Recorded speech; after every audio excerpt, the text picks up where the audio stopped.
What is going on, beautiful people? What is going on? I know what you're thinking out the gate.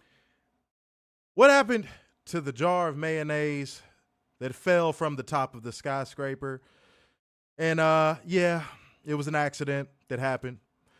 Werner died, y'all. No, I'm playing. That ain't what happened. That ain't what happened. That ain't what happened. That ain't what happened. Okay. So let's have a quick conversation, ladies and gentlemen. Let's have a very quick conversation. Okay, so let me cut this alert box off for 1 second. 1 second, y'all. Okay, cool. Can y'all hear me fine? Everybody hear me? Everybody hear me good? All right, I want to make sure y'all can hear me first and foremost. So, at Covalent TV, I hold a very, very, very high standard for how the shows are presented. As y'all can see by the production, as y'all can see by how everything is done on this show. And before anyone asks, before anyone say anything, Werner will be back on the show next Monday. I had to tell him to take this week off of the show because, to be truthful, the performance was slipping, okay? And I want to make sure that the best show possible is being done for every single one of y'all, because even when I am tired, even when I am sick, even when I feel deathly ill, even when I got family issues going on, life shit going on, I still make sure to get in front of this camera and give you guys everything that I possibly have. And I feel like that was a place where Werner was slipping at the moment. So I told him to take the week off, get his mind back right, do what he needs to do to make sure that he is living up to the Covalent TV standard.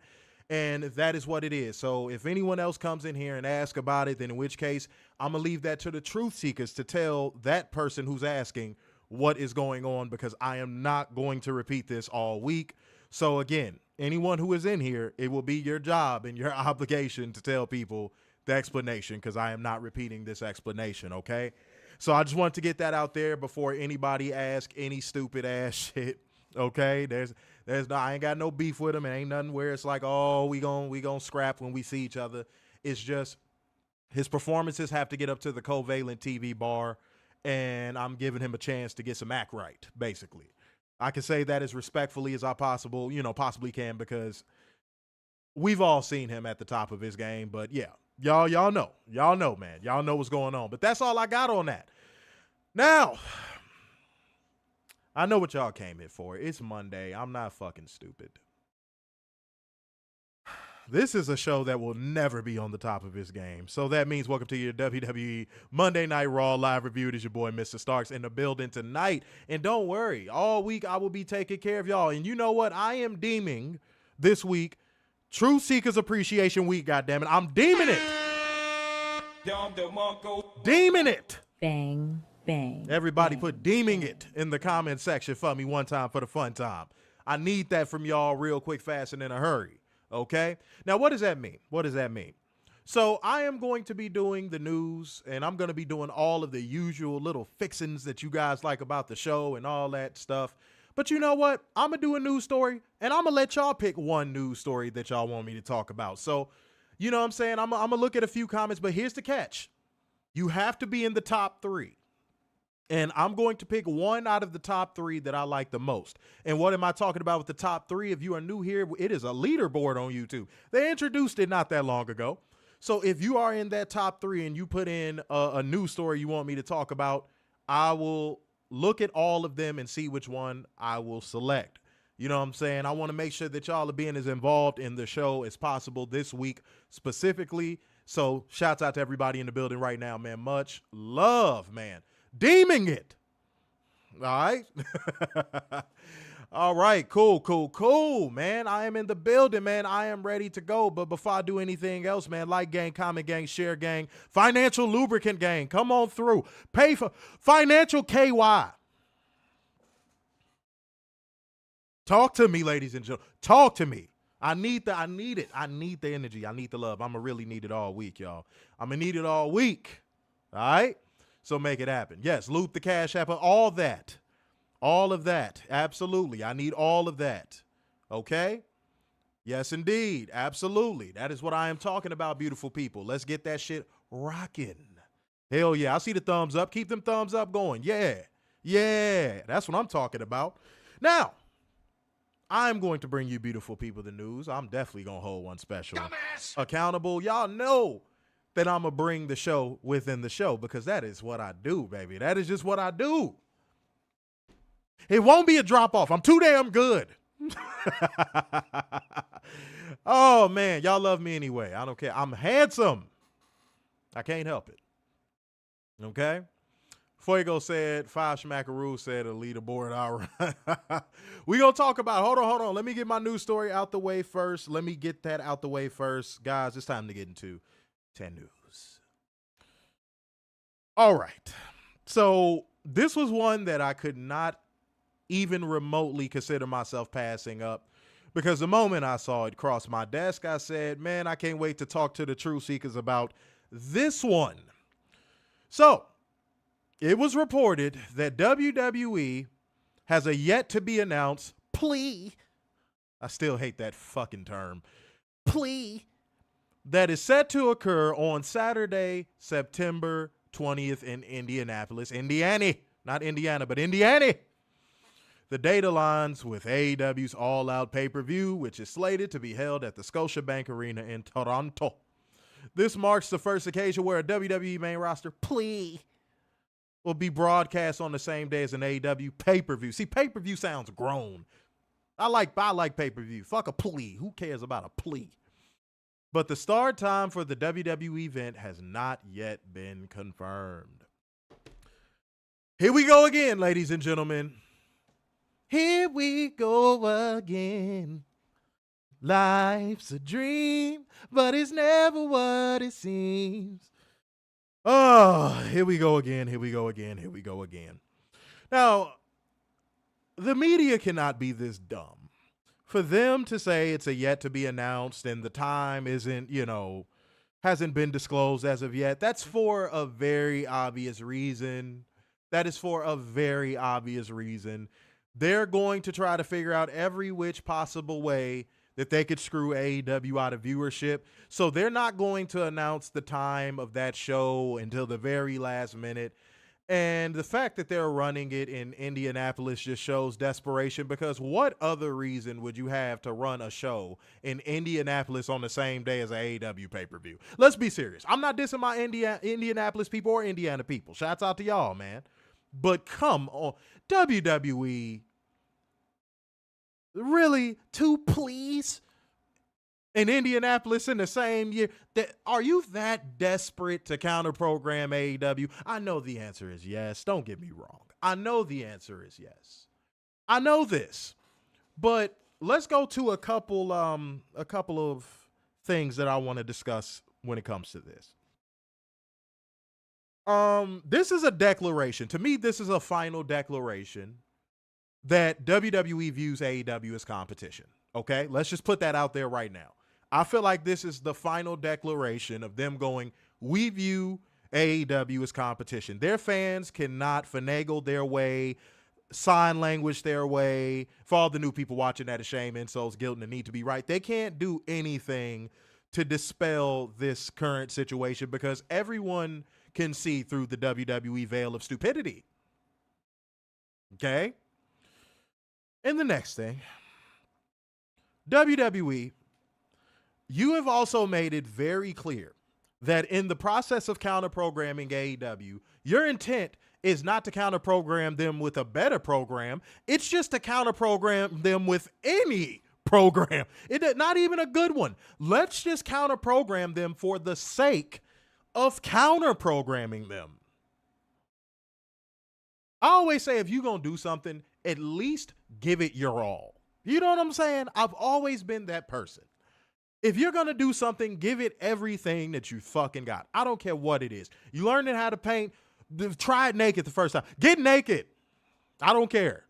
You going to be a burglar? Fucking, you know what? Be the most interesting burglar on the planet. Break into somebody's house with squeaky clown shoes and get away with it the first time so you could be called the squeaky shoe bandit. Just do something good or unique. WWE, this isn't unique, and we know whatever pay-per-view y'all decide to, I'm sorry. Please. whatever plea you guys decide to run on that day, it's not gonna even come close to the quality of an AEW pay-per-view. See, you can say that with your nuts. Pay-per-view. So in the end game of all of this, WWE, who you crapping, man? Who you trying to fool with this, man? What layer of like, you know, I don't know, dominance are you trying to display by doing this? Because we've already seen that you can't compete with them product-wise. Y'all ran 3 shows against them in one weekend, and yet and still, people still came out of that weekend talking about AEW. So it begs the question, beautiful people, what was the reason? What was the reason? I had a reason. What was the reason? What was the reason? I just explained the reason. What was the reason, bitch? I don't need to explain myself to you. And What was the reason? Now, Tony Khan, you should be saying to yourself, I'm ready to be petty. I'm ready to be petty today. Hallelujah. I had to drink my holy water, y'all. Everybody put holy water in the comment section. You have to be petty with WWE, Tony. I would load this card up so much. And I would go back to like OG AEW. Everybody should bleed. There should be at least 5 dangerous moves per match. Tony, just be petty. Or if you want to go to ultimate pettiness, this time around, do not announce the start time of the pay-per-view. Move it literally to a area of the fucking calendar or time where they cannot fuck with it. Do not announce a time. I think a time was already announced. Tony Khan, if I was you, I would move that time, that start time of that show at the last possible second. It's All Out on Saturday or Sunday, guys. Help me out. It's All Out this year on Saturday or Sunday.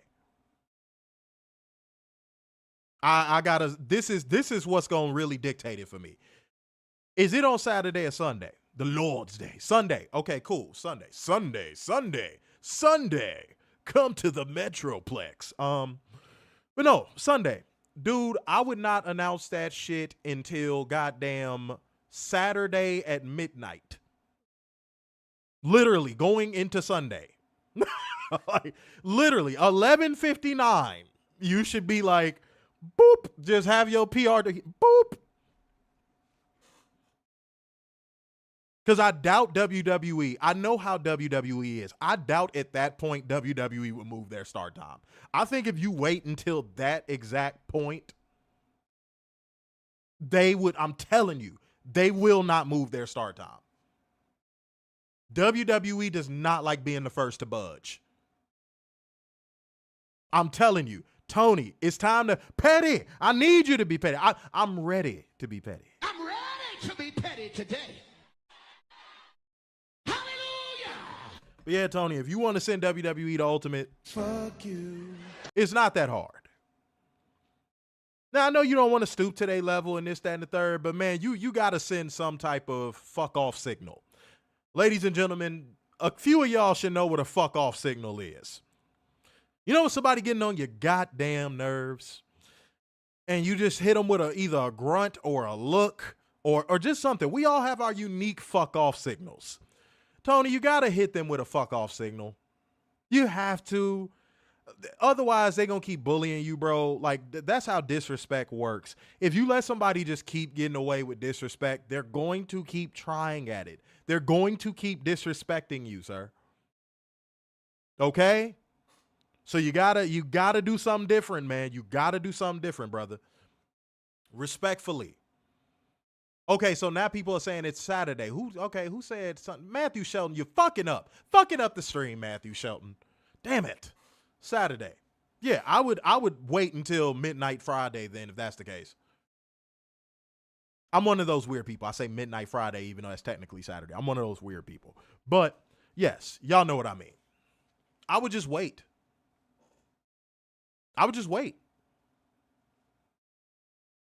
Don't even announce a start time. It's not like your fans aren't gonna show up either way. If they pay for a ticket, they're gonna show up. Now, I wouldn't do something stupid like starting at 11 a.m. all out. I wouldn't do nothing dumb like that. But like, just see what they announce. That's all you got to do, bro. And I'm going to put some accountability on myself. I literally just read an article that said it's Saturday. I feel like a dickhead.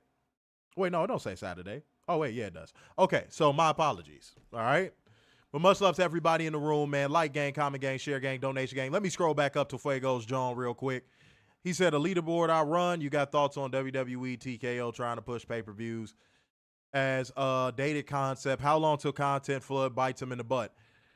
You know what?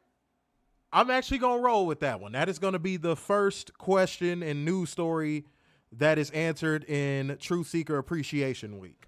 I'm going to go for that one.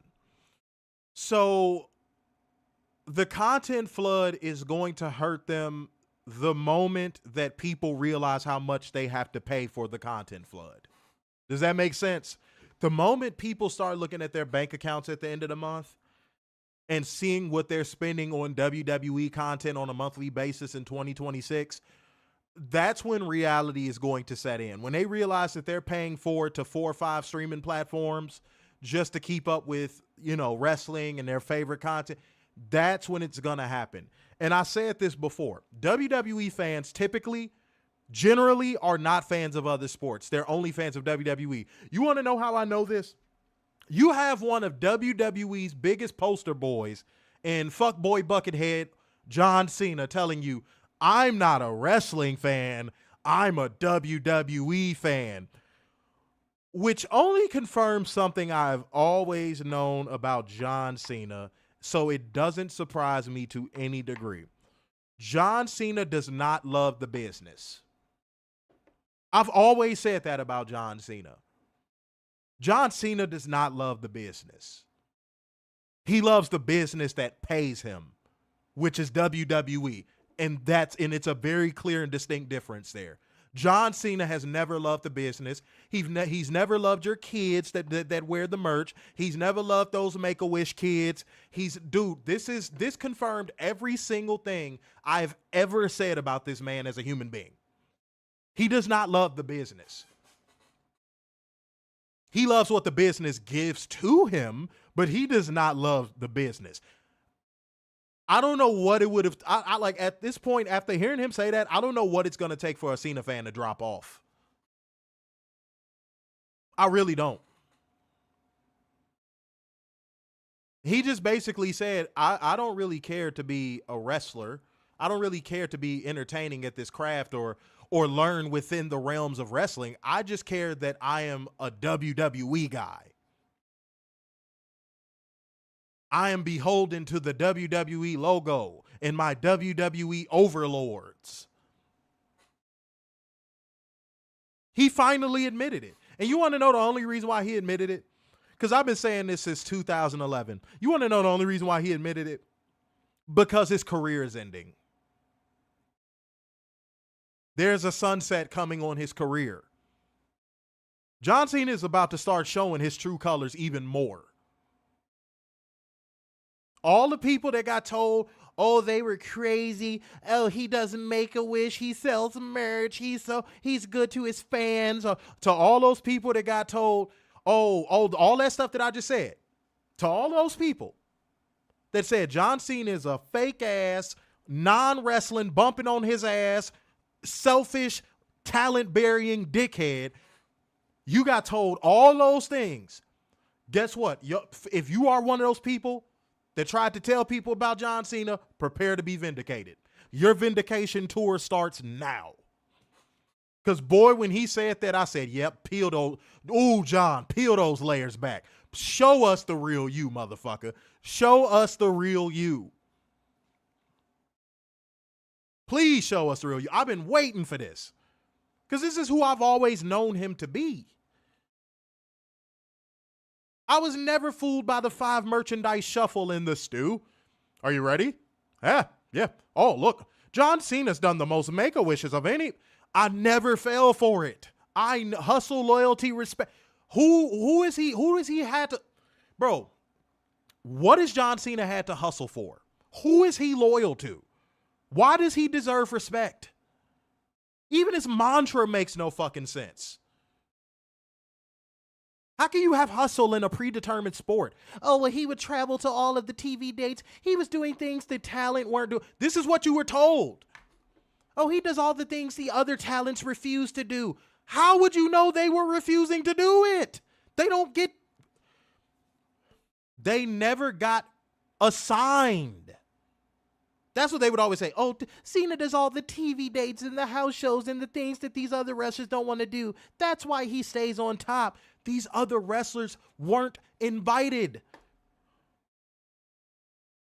As a grown-up adult, as a grown-up real adult in this world, are you going to show up somewhere where you're not fucking invited or assigned? John Cena is manufactured. Everything about him is manufactured. I saw a clip. This is just some bonus shit. I saw a clip of this man talking to somebody that wanted to get like a little quick hits interview with him on the street. He was filming some or I don't know what he was doing.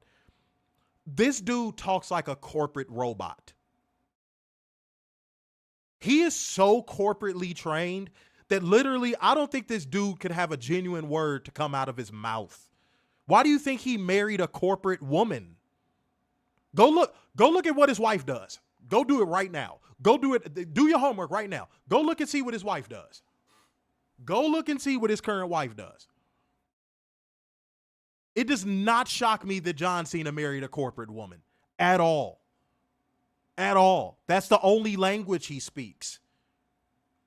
He's a robot. The man is a robot. The dude had asked him a question. He was like, well, honestly, I just think that sometimes things happen. I play the cards I'm dealt, and that's what I do. John Cena.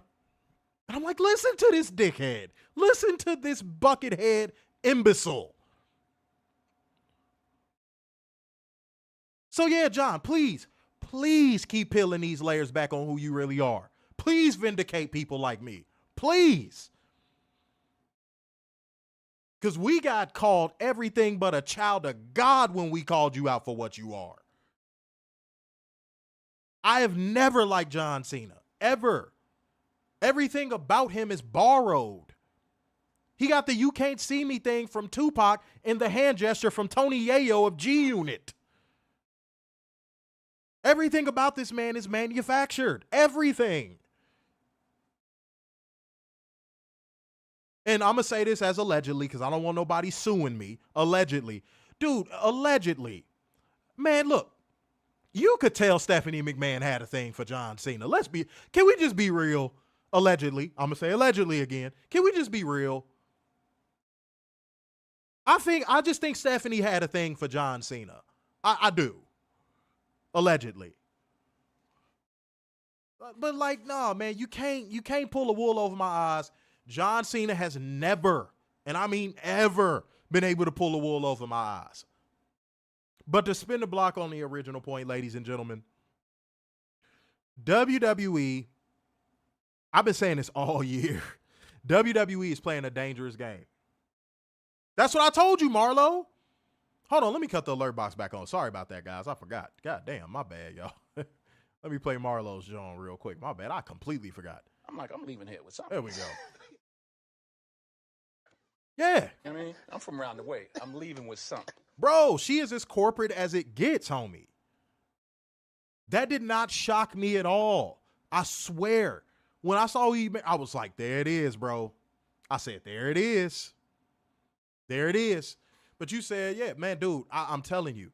And Fuego, it don't look like you owning that leaderboard right now. Marlo said, hey, I got stake in this motherfucker too, so chill out. He said, calm that shit down, homie. But yeah, real talk, yo. Said 128 on the Twitch. Good. By the way, how's the stream looking, guys? How's the stream looking and sounding and all that good stuff? Talk to a player. You know what I'm saying? Are y'all getting a little bit of skin tonight? Y'all see my chest?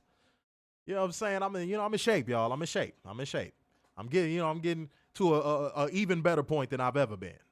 I'm loving it. I am loving it. Shout out McDonald's. You know what I mean? Said stream is looking good. Beautiful, beautiful. That's what I love to hear. That's what I'm talking about, goddammit. Said Cena showed his true self on that Diva show with his house rules. Bro, you wouldn't even, White Shadow, you wouldn't have even had to take stock in something like that if you just paid attention to how this dude moves. I'm going to tell you something about black folks real quick. We could peep how a motherfucker move almost immediately. That's a gift that God gave us as a people. We could peep how somebody moves almost immediately. Dude, all you had to do was just peep how this motherfucker moves. He's a manufactured corporate robot, selfish, narcissistic dickhead. Like, dude, I figured that out within, what, a year? Come on, man. Let me see what we got. I'm going to read a few more comments, beautiful people. Read a few more comments. Said, thank God I stopped being a Cena fan 9 years ago. God bless your heart. He's been saved. He's been saved, ladies and gentlemen. Mm-hmm. Yeah, that's what I'm talking about. Everybody, you know what I'm saying, show him love for being, saved and forgiven for his sins, baptized in the water. Praised by the Holy Ghost, washed in the blood of the Lamb. All right. Much love to you. Much love to you, man. Said, I can't believe I fell for Cena's BS all these years. All them years been started. Dude, again, for any Cena fan or former Cena fan, I feel sorry for you. Because WWE and Vince McMahon invested so much in manufacturing this man and shoved him down your throat so much to where you had no choice but to like him. If you're being held hostage and you don't like spinach, you gonna resist eating that spinach the first 3 days. But on that 4th day, guess what your ass is gonna eat? Okay? Come on, man. Man, who am I talking to in this house tonight, man? Who am I talking to in the house tonight, man?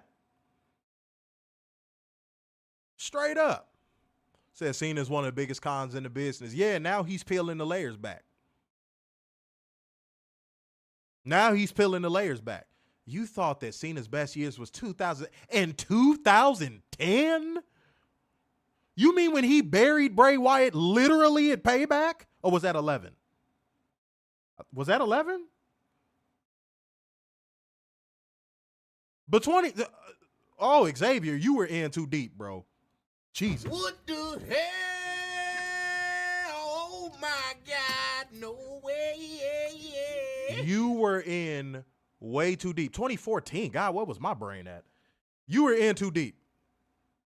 You were in way too deep. It's going to be all right, brother. It's going to be all right. I'm glad you are saved and you have repented for your sins.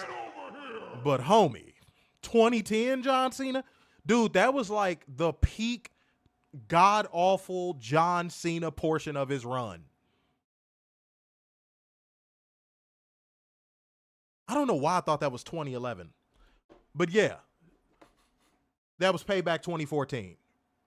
Yeah, I don't know where my head was. But shouts out to everybody in the building, man. Let me read a couple comments. Yeah, you said 2007 is what? God damn, dog. Dude, you know how many bodies they had to get a 3-second tan just for this motherfucker to get over? You know how many fucking runs had to be sacrificed just to get that talentless hack over? Like, take a second. Ladies and gentlemen, just take a second to think about it. Ponder on it. Matter of fact, I'm going to play a game with y'all, man. Since it's True Seekers Appreciation Week, I'm going to play a game with y'all. What was John Cena's worst burial? What was John Cena's worst burial? Mandelo Berry said John Cena's the worst thing to happen to wrestling. I agree. I agree 100%. He was the leader and at the helm of the worst era in professional wrestling. And the effects and goddamn fallout of his era is still reeking over the product to this day. Literally, he's still there. The John Cena school of booking gave us Roman Reigns. I just said this shit on Friday, y'all. That is John Cena's contribution to wrestling. Roman Reigns. Because who did he elevate? Because that's the word they love to use with John Cena. Oh, that person wasn't buried. They were elevated. Like this motherfucker had Otis on his goddamn shoe. That's a bit of a meta joke. I'm going to be honest. If you ain't smart, you might not get that one. But yeah, like, let's be real, dog. Like, come on, man. Let me read a few more comments. Holy water. I see holy water. Yes, I'm going to drink some of my holy water. I don't have coffee. I don't drink coffee. It's water. Water. It's always water down here, you know?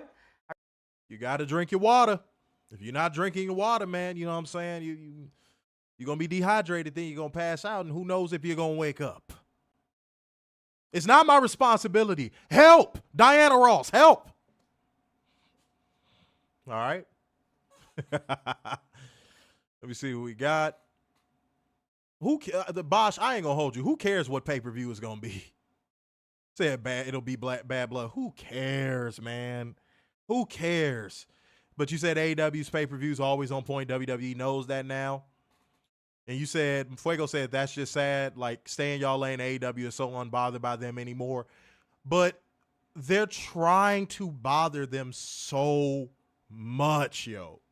Samantha said, I just got back from work. How was your day? I'm good. You know, skin is glowing. I smell good. Still handsome. All that good shit. Life is good.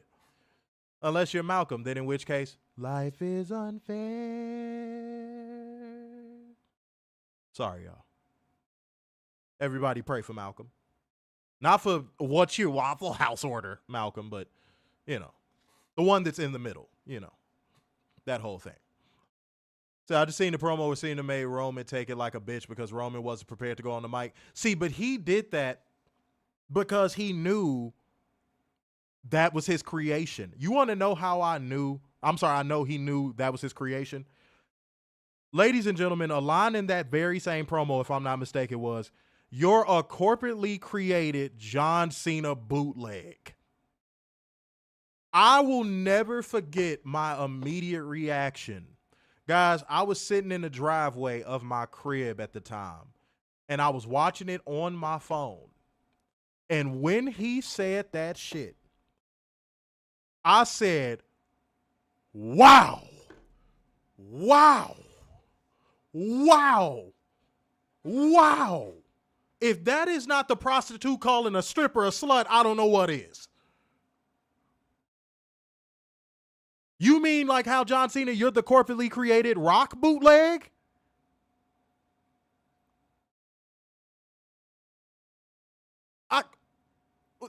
Ladies and gentlemen, I was behooved.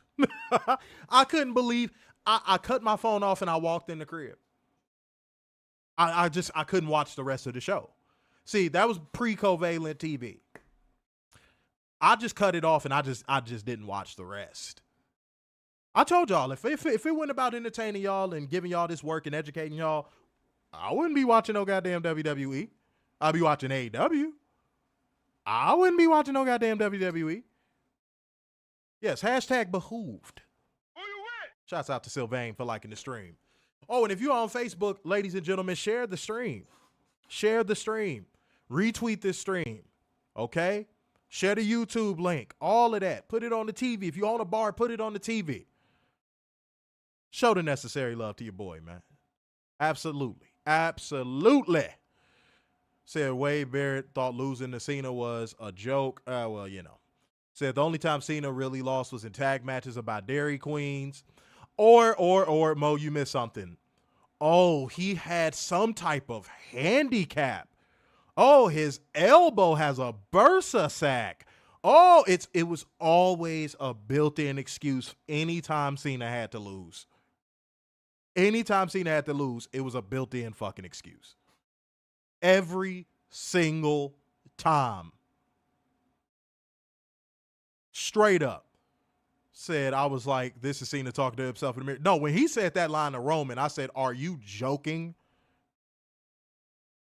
That was fuck a pot calling the kettle black moment. That was a man.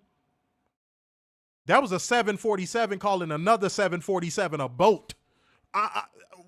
What? That was like peak intelligence insulting. Like, what? Like, dude, that is your creation. Your booking gave birth to Roman Reigns. That's your contribution. That's your golden egg, which, by the way, actually happened on WWE programming.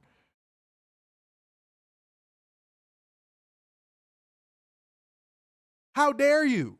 That motherfucker came from your nest.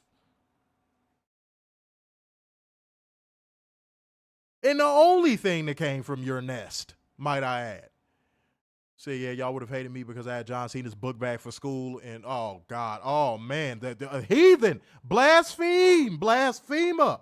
No, we know he needs this kind of healing, y'all. Just bear with me 1 second. You're right. You ought to tell 3 people he's still there. He is here. He is here. He is here.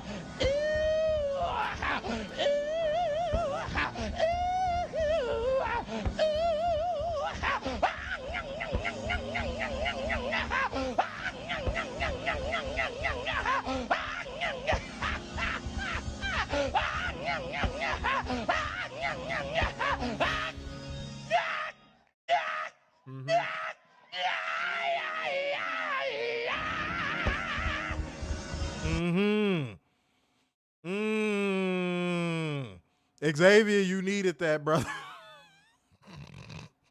You needed that one. You needed it. You needed it. Lord. Lord.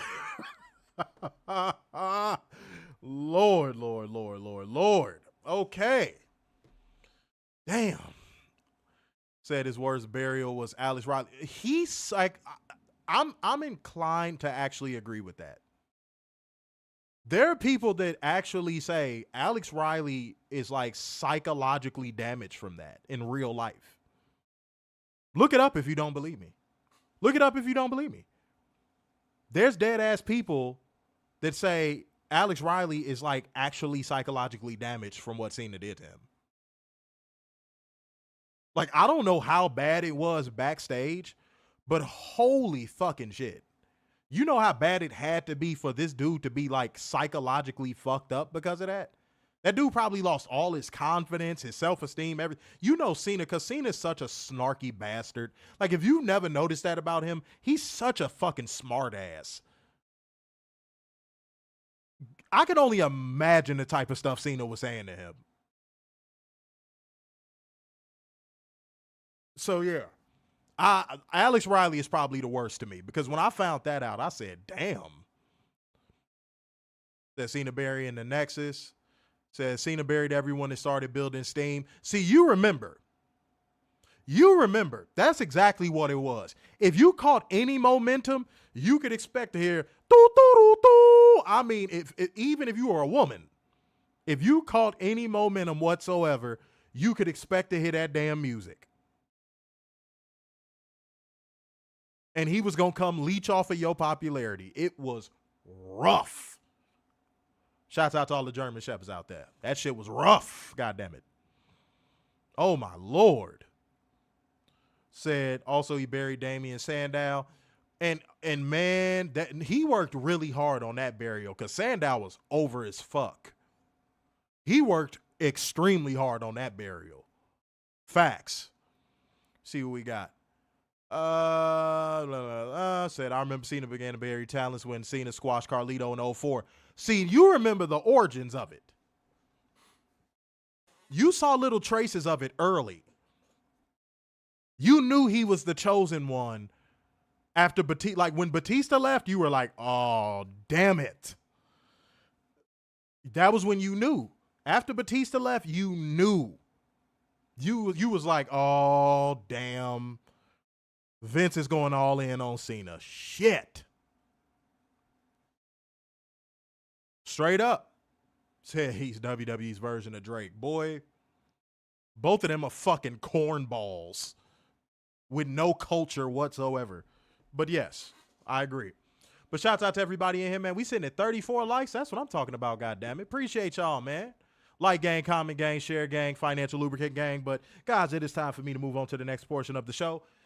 Beautiful people. Y'all know it. Y'all hate it. Sometimes you even wish we would omit it from the show, but it's never going to happen because you must be educated to these people. So if you know a portion of the show is coming up, go ahead and drop that brang tang tang in the comment section.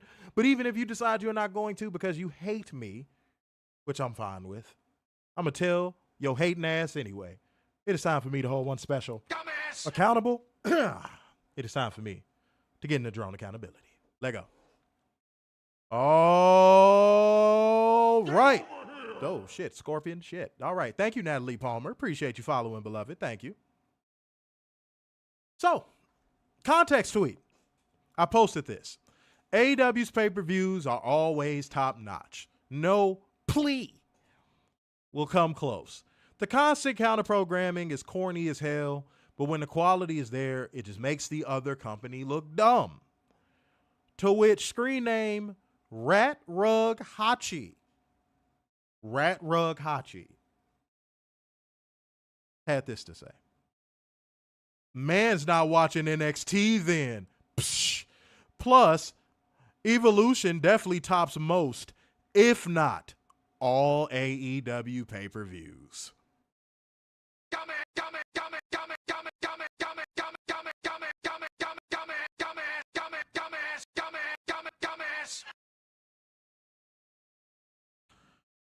Father God. That is why WWE has it so easy. If WWE even puts on a pay-per-view that is the next door neighbor of average, it gets hailed as the best shit to happen that year. Even a couple of y'all reached out to me and was like, I thought Evolution wasn't even all that bad. Yeah. For all intents and purposes, I thought it was actually kind of good. Yeah. And I was like, so you mean to tell me if WWE buys a house next door to average, that means it was good? Is that what y'all telling me? Is that what every single one of y'all are telling me? Because that's what this person just tried to tell me.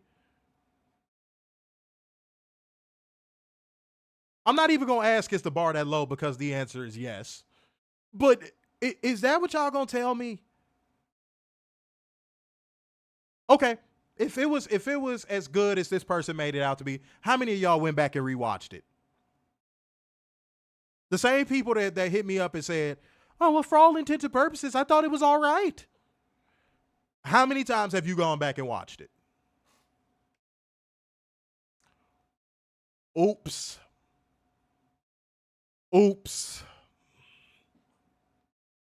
See how that works? You see how that works? I went back and watched multiple matches off of AEW pay-per-views this year. How many WWE pay-per-views have you walked back, spun the block on? How many? Stop praising average. For the love of God. Shouts out to Adrian Carpenter. I mean, I'm from around the way. You know what I'm saying? Where you at on that leaderboard? Where you at on that leaderboard, man? Number one. What does it take to be number one? Adrian knows. Came through with the 10 schmackaroos. Said it's sickening how low the bar is for WWE. No accountability or standards. And to those people that reached out to me and said, for all intents and purposes, it was an okay show. You know who you are. You know who you are. Because you want to know what I did? I went back. Because I didn't watch it. I was in Texas. I didn't watch it. So, but I got back and I watched it. And I was like, this is it? This is what people were praising? Y'all are prisoners to moments. And that's why WWE books the way they book. Y'all are prisoners to moments. Outside of the Naomi cash in, I got buttons for this. Try it. I'm going to do it one more time. Try it. I think I got a third one in me. Try it. Pause if necessary. Pause. Really? And by the way, guys, it is thunderstorming like a motherfucker outside. So if this stream goes out, it is because my power went out. Okay? Just gonna let y'all know that right now because it sounds like Thor is outside my motherfucking window. I'm not gonna lie to y'all. It sounds like Thor, I am the Prince of Asgard. Like he is about to motherfucking descend right down on my block. All right? Just gonna be real with y'all, okay? I don't want y'all to be like, what happened to this time? There it is. That's what happened right there. Boom. But said none. WWE shows and pay-per-views suck. Said, uh-oh. Marlo said, and it was nothing but simps watching that shit. Yeah, bro. It was a lot of faking and perpetrating about that show. I didn't realize it until I actually watched it, though. When I watched it, I was like, this is what everybody was losing their fucking minds over? It was average at best. But that's all WWE has to do. To get the clapping seals clapping, that's all they have to do. Buy a house next door to average. And I dare the people who hit me up and told me, oh, for all intents and purposes, I thought it was an okay show. I dare y'all to lie and say y'all didn't say that shit. I'm leaving here. Oh, Catherine said, I got a place in this motherfucker. Catherine said, I got a place in this motherfucker, man. Came through with a 20 schmackaroo saying, I would rather take a 6-hour exam than watch WWE. Catherine, if we sat on this stream right now and you asked me what are things I'd rather do than to watch WWE programming on a weekly basis, we'd be here. What time is it right now? It is 10:34 Central. We'd be here until 6 o'clock in the morning. I'm not even joking. That's not even an exaggeration. That's not even an exaggeration. There's like 50 things that just popped up in my head just now. That's how my brain works. That's why I think working in entertainment and music and all the stuff that I work in, I think I have a gift because the fact that 50 things just popped up in my head like that, yeah. But let me read a couple more comments. Y'all hear that shit? God damn, that shit is loud. Okay. But Miguel said the women's IC title match at Evolution was way overbooked. Dude, almost everything I watched on that show was way overbooked. The only thing that wasn't overbooked was Naomi's cash in. And that was the best part of the show. I said, man, y'all got to stop lying. I watched that show. I said, motherfuckers got to stop capping, bro. Y'all out here capping gowning like a motherfucker. Catherine said your girl Willow's coming to WrestleCade. Willow. We have a good rapport. So I'm going to see her there. Y'all, you know I'm going to pull up to WrestleCade. Looking sexy like I always do. I'm going to pull up. You know I'm going to be there. Barring unforeseen circumstance, obviously. But I will be there. Yeah, I'm going to be there. No, I'm playing. But I will be there. I will be showing the necessary love to all the good people out there in North Kakalaki. All right. Appreciate y'all, man. You know what I'm saying? And I'm going to be out there popping collars. Be having a good time. I'm going to do a Covalent TV turn up out there. So if you are going to be there, in Winston-Salem, North Carolina, I am going to be doing, look at that shit there. This some bullshit. I'm praying my power don't go out, y'all. But yeah, I will be out there turning it up, man. I will be out there getting it popping. You understand? Miguel, you into some freaky shit, ain't you? You said I'd rather let Megan Bain and Chris Statlander beat me up than to watch WWE's paper. You a freak bull, ain't you? You be out here. I see you. You okay? Now, I ain't judging you, bro. I ain't here to judge. Only God can judge you, homie. All right? You know. And your municipal court. No, I'm playing. God damn, man. Okay. Look, man. So I know some men at the end of that. All right, brother. So, hey, do your thing, player. Do your thing. That seems the women's world title is cursed. Whoever wins the tittle. You put the tittle? Okay, shouts out to the tittle. End up getting injured or on backstage. Said, glad I am behaving. Catherine, yes, you have, calmed down your horniness quite a bit. You have realized that this is a PG show. We don't cuss on this motherfucking show. We don't cuss on this show. No. So thank you. Appreciate you being as very clean. You know what I'm saying? I heard that you got some new douche and you're fresh. You like just a spring chicken now. You done flushed out all the gunk. Good for you. You know what I'm saying? Shouts out to all of the engines that run properly. All right. I know when you got to clean that motherfucker out, you got to get some WD-40, some kerosene, light a fire down there a little bit, Catherine. I know what happened when you get older. That's okay. That's okay. That's okay. That's all right. We gonna work it out. Believe you me, we gonna work it out. But like gang, comment gang, share gang, financial lubricant gang, show the necessary love, keep the vibes high. You are here for Truth Seekers Appreciation Week. Again, you will be able to pick out a story. If you are in the top 3 of the leaderboard, I will be picking one all this week. And I will be reading more comments. As you can see tonight, I've been reading way more comments than I normally do. So y'all are getting a lot of love. Everybody put a lot of love in the comment section. I need love. Shouts out to all the people that'll love us. Tell me again, so we can be lovers and friends. A lot of love. That's right, a lot of love. The Mr. Stars who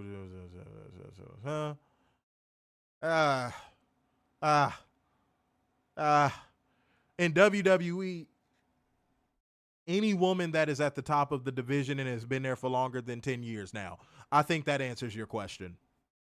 Because you know who those names are. You know exactly who those names are. You know the answer to that question. Don't ask a question you know the answer to. You know the answer to that one. Yes, a lot of love. All caps, Adrian. I see you. A lot of love. Philly cheesesteak. I love you. Just the ones in Philly. I love you. With the cheese whiz and y'all don't need to know everything. Y'all don't need to know everything. Y'all nasty. Y'all don't need to know everything. All right. What me and Felina do in the privacy of my bedroom is none of y'all business. I eat her out all the time. Philly cheese. Yes. I love you, Felina. Felina Fellatio. That's right. Yeah, Marlo, you get it. He know the answer to that question. Who do I think is a female Cena? Come on now. You know the answer to that question, Miguel. Come on, man. Come on, man. You know the answer to that damn question, dog. Let's be real, man. All right? Okay, guys, it is time to get into the show that I would never go into Raw, sponsored by Trojan. Guys, it is time to get into Monday Night Raw. Oh. Now, this ain't a diss song, it's a real song. Because Warren ain't here, this show gonna go much faster. I'm sorry. I just gotta be real. This is gonna go much faster. I'm not gonna stick on any of this bullshit too long. For the love of God, I still don't know how people enjoy this shit. Yes, Felina. Yes, I see you, Catherine. Yes. Can we get some money for the Felina Fund? All right, she is still recovering. We need to get some money for Felina. Yes. Yes, unfortunately, we do have to talk. This is titled the WWE Raw review. So, yes, unfortunately, Adrian, you want me to tell you? I said this to Warren off camera one night. I dead ass said this. I said, if we ever had a stream, and we came close recently, by the way, if there was ever a stream where we got $300 in super chats, and y'all didn't want me to review the show because it was that bad, I wouldn't review it. I would just spend 30 minutes or so talking to you guys, and then I would just sign off.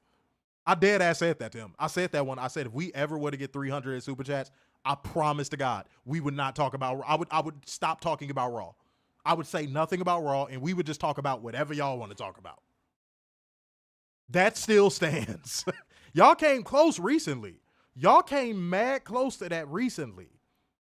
Like super close. Because right now we at 40. Thank you, Catherine. Shouts out to No Prospects, new commenter. But yeah, man, on this show, no skipping ahead. I'm going to get to it. Don't worry. I got you. We going to get there. Take your time. Ambs, yeah, I'm sorry. Your boy Toy ain't going to be here for the week. He got to step his game up. He got to get on the ball. So he'll be back next week, but I told him he got to get on the ball. All right? Yeah, it's shocking to me, too. It's very shocking to me. It is very shocking to me. And we've came close multiple times. spread out across Cash App and the Streamlabs link. We've came close multiple times. One time I think we got within like 20. I think one time we got within like 20. Yeah, it was insane. Not him taking speed reading classes. No, man. And again, I'm not dissing him, but like, yeah, that focus, that everything has to get better. You know what I'm saying? I have a standard when I get in front of this camera. I'm tired as hell. I work 7 days out the week. I work for myself for the most part, which is phenomenal. But yeah, I work 7 days out the week. I get about goddamn in a week. Shit. In a week, I maybe get 20 hours of sleep. Maybe on a good week. So yeah, it's no excuses. It's no excuses. And y'all should know what I'm talking about. Y'all watch the show. It's no excuse. Okay. Agent Carp said, donate everyone, not in all caps. Donate everyone because I'm tired of talking about these shitty shows. Yeah. 300 on every stream. I would not talk about a WWE show. I swear to God. I would not lie like that. We would just talk. Xavier said, I'd rather watch STS stream talking about cookies than watch Raw. Hey, man. Shouts out to the STS streams. You've been watching for a while then. Yeah, I'm definitely on that sleep regimen. Yeah, dude. When you're, okay, this is going to sound cocky, but I don't give a fuck. When you're successful in life, you don't really sleep. There's always people that depend on you. There's always work to be done. There's always just something to keep your purpose going. So, like, I don't complain about it. I don't really complain about it. I just kind of roll with it. And can y'all tell I only get 20 hours of sleep in a week? When I get in front of this camera, can y'all tell? I think the only time y'all could tell is when I'm feeling physically ill. I think that's the only time y'all could tell. So, yeah, it's no excuse. It is no excuse. Yeah, y'all saying no, yeah. That's what I was saying, Mo. Yeah, only when I'm sick. That's really it. Kath talk about what donation battle. You know what donation battle did. You know what was happening. Fuego was sitting there trying to check your ass. I remember that. Xavier said, I watched the playback of the STS stream. Man, dude, we ain't done STS stream in a minute. But yeah, y'all got the power to turn any review into an STS stream. I'm telling you. You have the power. Shouts out to you if you get that reference.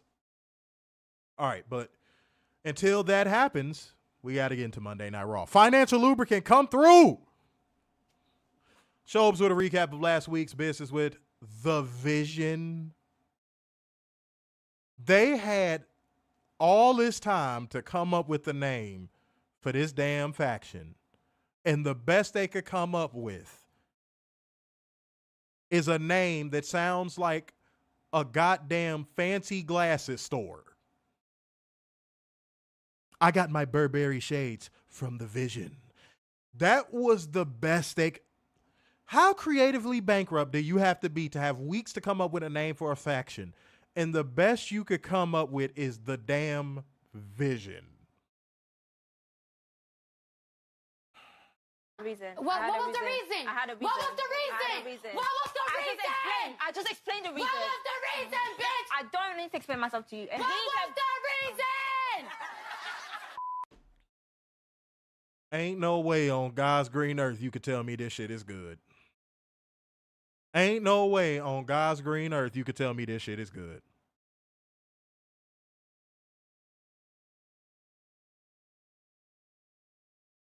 It sounds like a name of a DJ in Amsterdam in the red light district.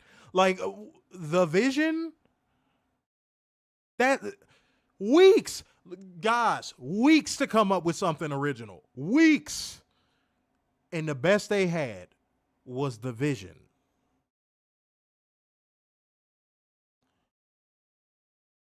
Fuck you. Sit your $5 ass down before I make change. Moving on. Michael Chode informs us immediately about Naomi not being cleared to compete against Io Sky tonight. CM Hypocrite makes his entrance and gets on the mic. Let's make this a long story short. LA Knight comes out there and says, hey, you got involved in my match. I didn't appreciate that. But here was what was so weird about this, is somebody might say I'm reaching. Why did they have these two grown men go out here and cut a sexual tension promo? Did anyone else get that vibe off of this promo? It was like they had sexual tension. I swear. Like, you guys, I am the furthest thing from zesty. Homie, I'm telling you right now, that felt like two gay dudes talking to each other. And they trying to get each other turned on. Yeah, is that what you're going to do to me? Yeah. Yeah. Well, let me get a little bit closer and tell you what I think. Yeah. I was like, what am I watching? Say thank you, Mr. Punk, for saving my career.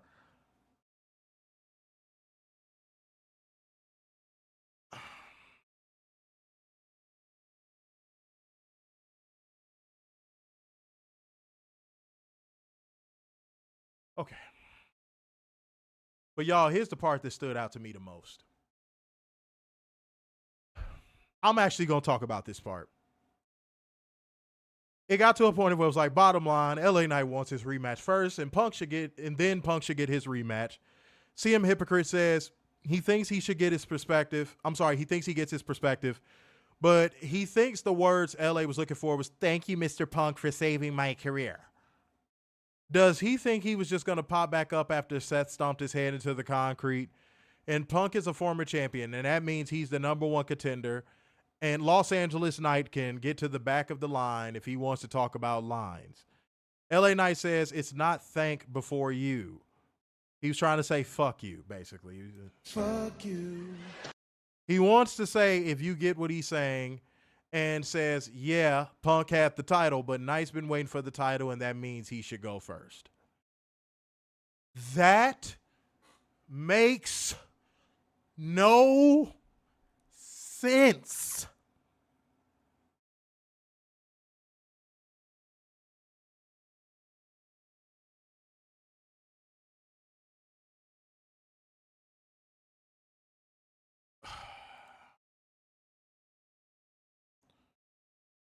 Father God in heaven. Okay. Zesty Heyman and the shoe collector Bronson Reed and the Bron Breakker come out, and Paul Heyman tries speaking French, and he says a couple French names, blah, blah, blah. They start, he tells LA Knight, and it gets even zestier. Don't trade favors with CM Punk. He's going to cost you half of your career, years of your life, and your tribal chief. What is this nonsense?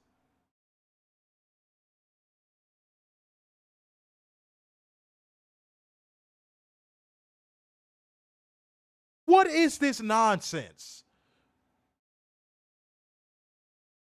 I would ask, is this the best they have? But I know the answer already. Yes, because Triple H sucks at everything he does as a booker.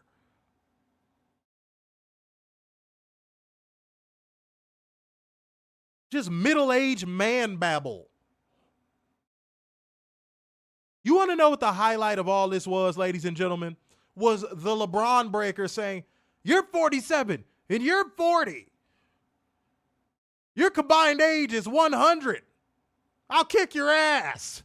You want to know why that was funny? Because it was organic. Something that WWE shies away from. They want all the GMOs. They want all the high fructose corn syrup. They don't like anything organic. I'm sure Bron Breakker is going to be reprimanded for that. Hey, why did you say something that got you over? Now I'm going to have to cool you off. Go stand in the freezer. Then watch Dragon Ball Z and make sure your favorite character is Frieza.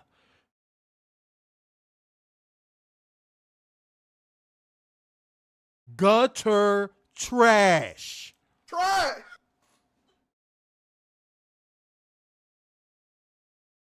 Holy hell. They booked this product for soy boys in social media.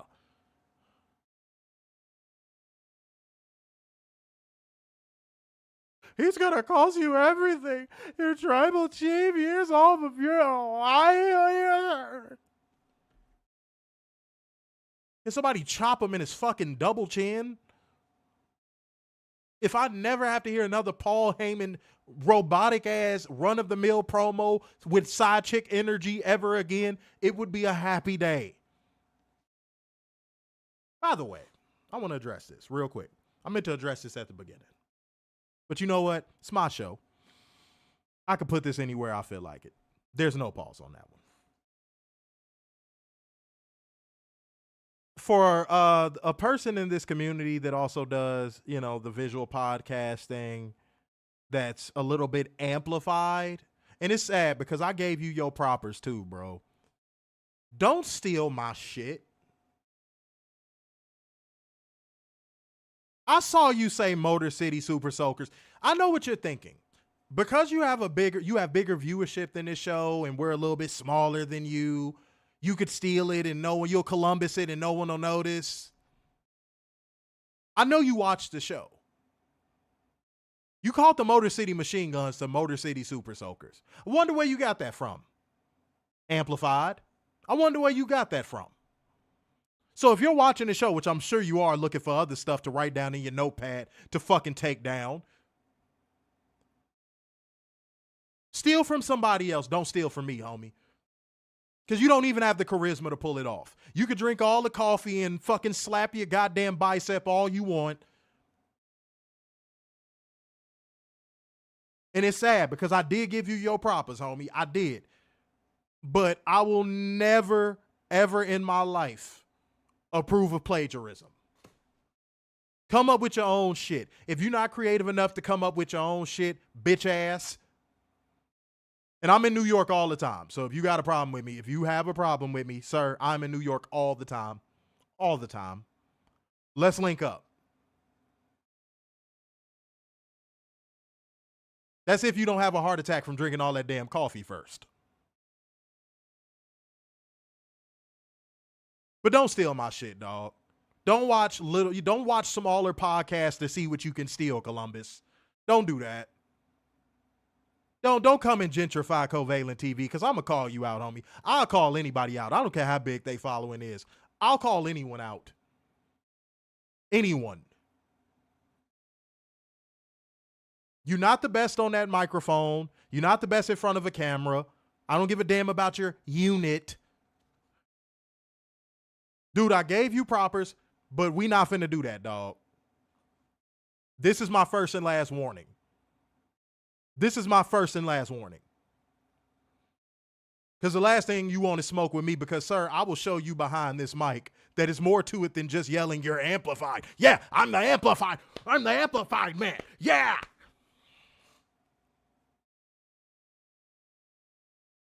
Ah. Ah. You're a gimmick. Homie, I will expose you behind this mic, dog. Don't do that. Don't do that. Don't go to the smaller podcast looking for what you can steal, my guy. I noticed. And you want to know how I noticed? Funny enough, somebody sent it to me.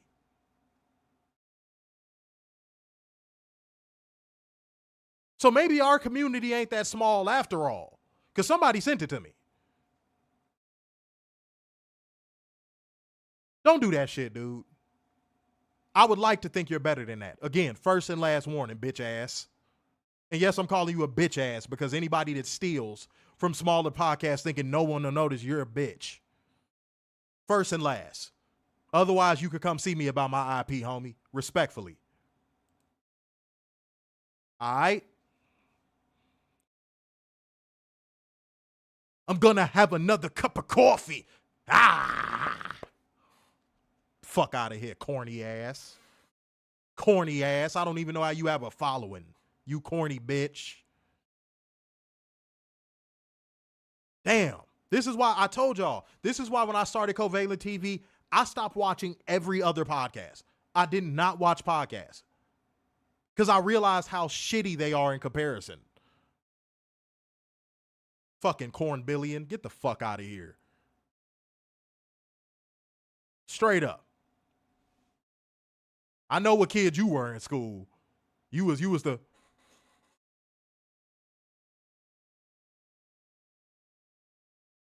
You was that kid. You no child left behind recipient bitch. Don't play with me, dude. I will pants you on this microphone. I will pants you on this microphone. All right?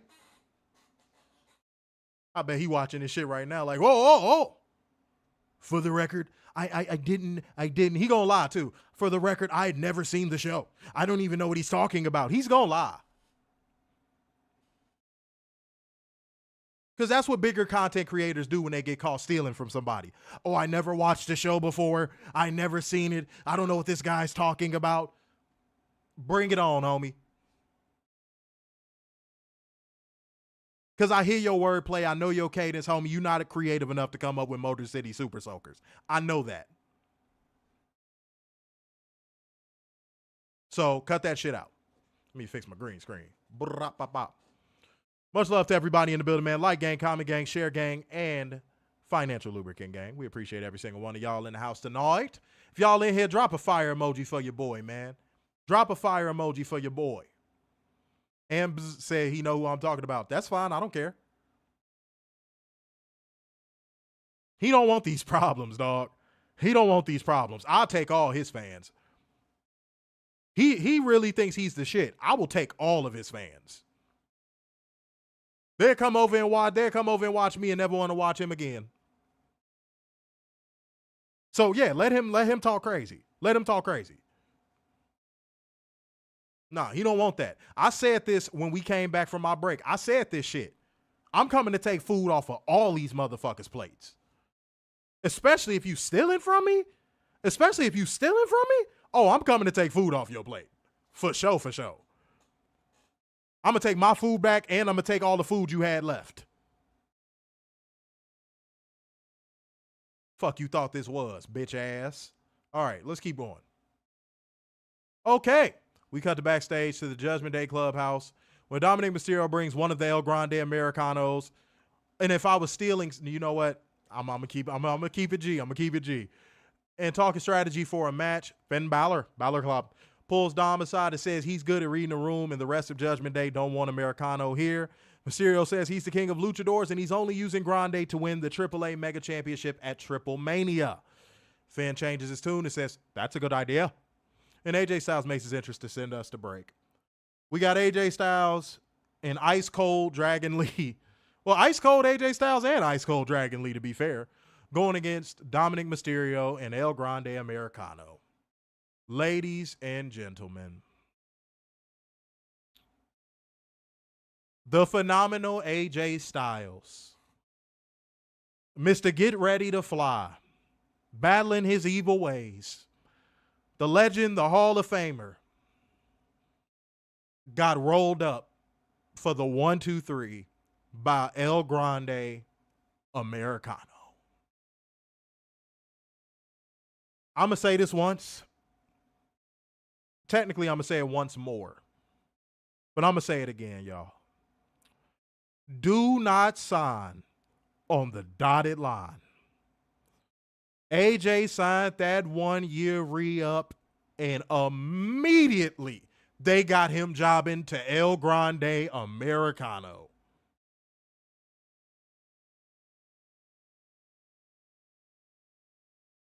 Unbelievable.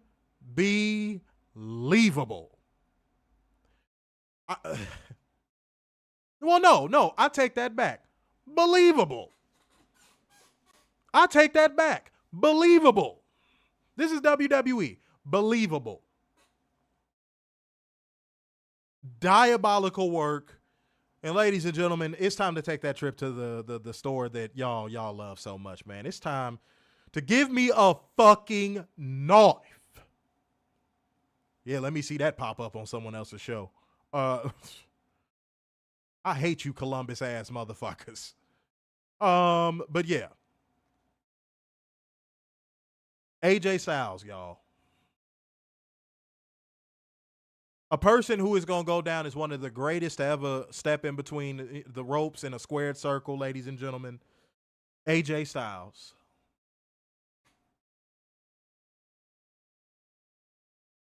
Getting pinned by a joke that has gone on far too long. Ain't that a bitch? Ain't that something?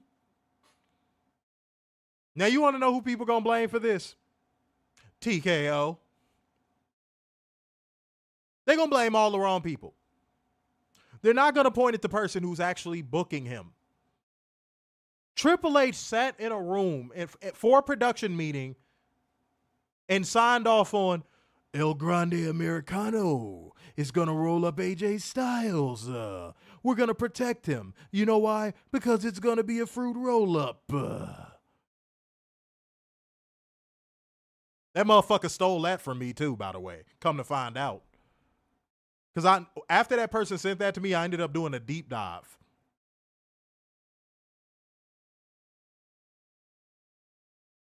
And this crowd was chanting Ludwig Kaiser the entire match. And here's how you can tell this product doesn't even take itself seriously. You got Michael Chode on commentary. Like, he's looking around because, you know, he's trying to figure out why they're chanting Ludwig Kaiser. He doesn't understand it. I'm like, this is a joke. This is a joke.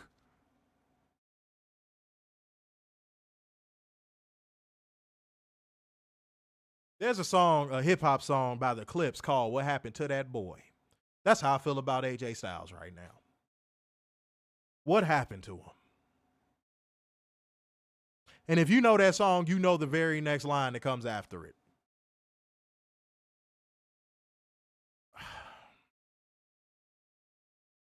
This is not how it was supposed to be, y'all. AJ Styles is supposed to be having balls to the wall matchups, competing for world titles, if not holding it, having fresh matchups outside of WWE. But instead, he is committed to being a WWE lifer because he has said that he is going to retire at the age of 50. Sad days, ladies and gentlemen. So much so that I'm going to play the sadness song.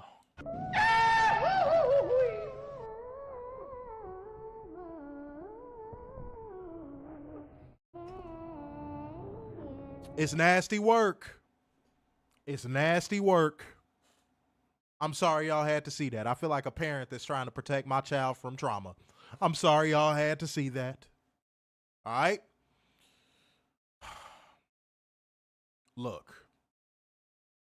Sami Zayn asked for a world title shot at Paris. Pierce says he can't promise anything, but get through tonight and they'll have a conversation.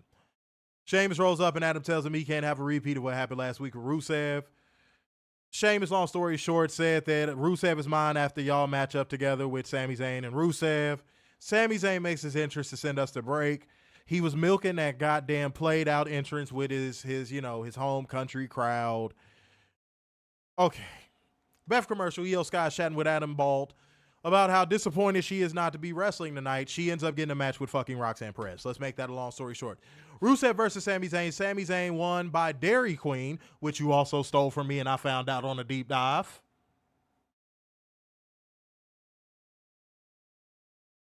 Goodness gracious. I mean, that it is not an original take that comes out of that man's mouth. Okay. But yes, the NRDs, the non-refundable deposits, would pull Sami Zayn out of the ring. Post-match, joint custody Mateo and Tongaloa hold Sami Zayn up for a big boot from Tala Tonga because he's the Tala one. Try it. What the hell? Oh my God, no way. Time travel. Come sooner. I want to skip WWE shows. Let me go on autopilot like in the movie Click.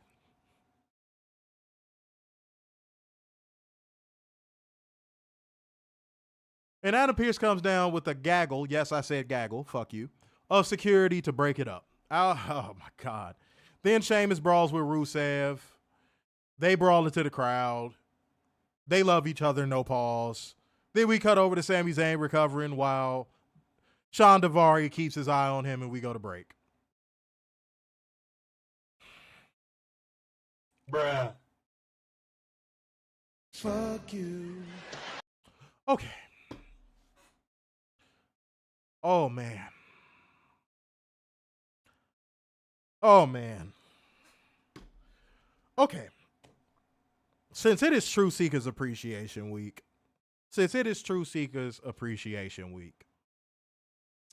here's what I'm going to do. Because this should help y'all engage more, because y'all freezing up my comment section too fucking much, and I don't like that.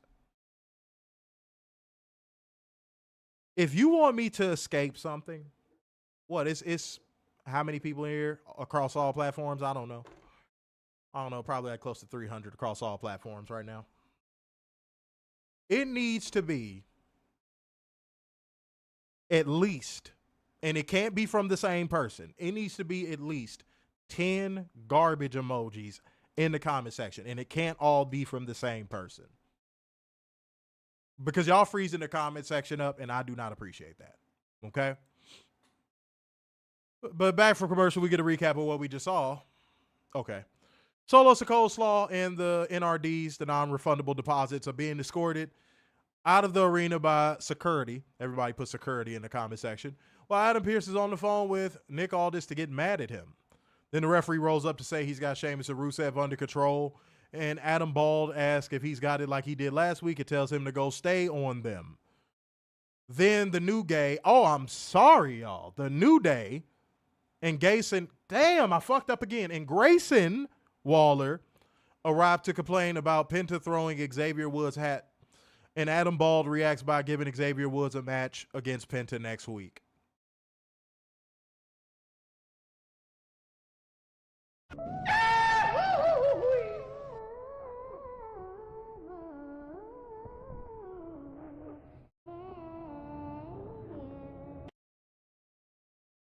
Reason. What was the reason? I had a reason. What was the reason? What was the reason? I just explained the reason. What was the reason, bitch? I don't need to explain myself to you. And What was the reason? Y'all like this shit? I like, seriously, do y'all like this shit? Yes, Catherine. Yes. That's exactly what they're sending the message of. We're making matches based on hats now. Just when you thought it couldn't get worse with bracelets, we're having feuds over goddamn Southern church lady hats now. He flung a hat at me. We have a match. Give me a fucking knife.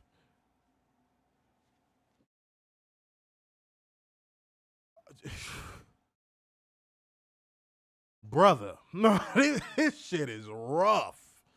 Oh my God. Okay. Fuck that Bronson Reed hype reel. I'm not talking about that shit. We walk with Io Sky on the way to her entrance when she runs into Kairi Sane and Asuka. She tells them she doesn't need their help at ringside. Next up, we get Io Sky going against Roxanne Perez. Guess to make this a long story short, Io Sky during a over the moonsault fucking drops a foot right on Roxanne Perez's goddamn trachea. And I'm not going to be an asshole. These ladies were working okay. Not good, not great. They were working okay up until that point. From that point forward, it fell all apart because the Kabuki Warriors would get involved, which would involve Raquel Rodriguez distracting the ref by accident. Io holds up, not wanting to help. Roxanne Perez bounces her off of her buddies.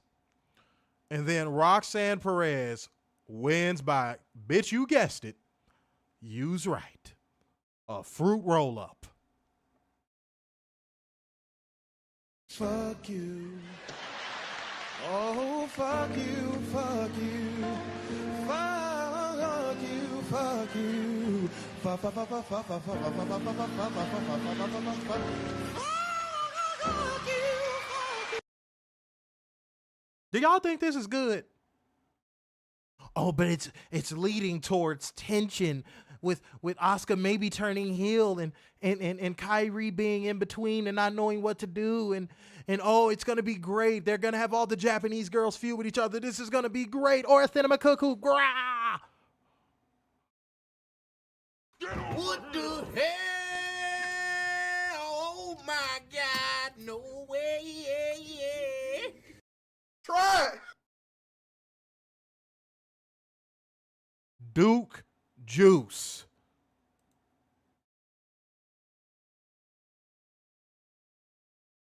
Good God all damn mighty.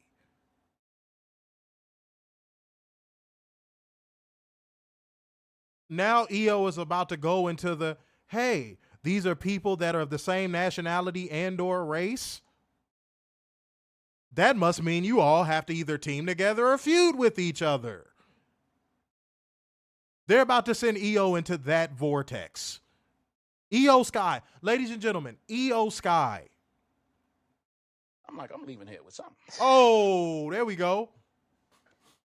I mean, I'm from around the way. I'm Hell leaving yeah. with something. Financial lubricant from Adrian Carpenter said, you better than me. I don't see how you watch this shit. I do this for y'all. Oh, trust me, this don't got nothing to do with me. You think I'm watching this intently? You think I'm watching this on the edge of my seat like, oh, what's going to happen next? No. Come on, man. This shit is boo-boo. No, WWE don't deserve no damn EO. No. They're about to send her into the, again, oh, yeah, that person is the same nationality and or race as you? Oh, you know what's about to happen. You all have to feud now.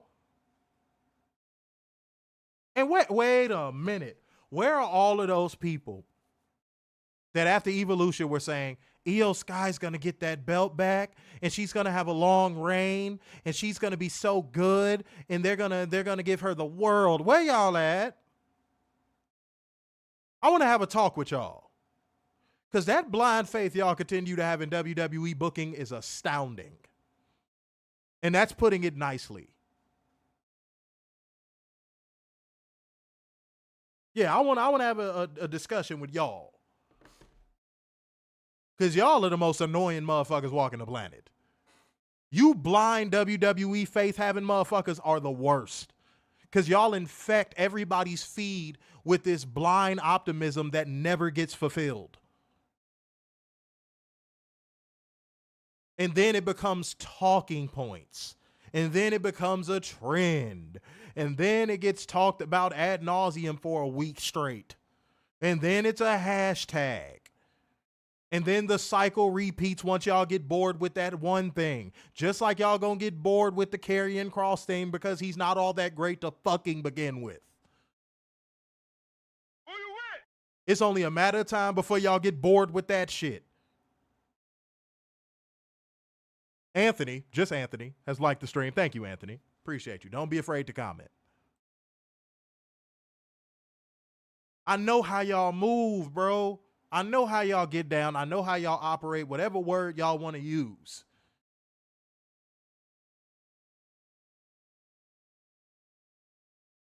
I give it a month before we get a hashtag. Hashtag EO deserves better.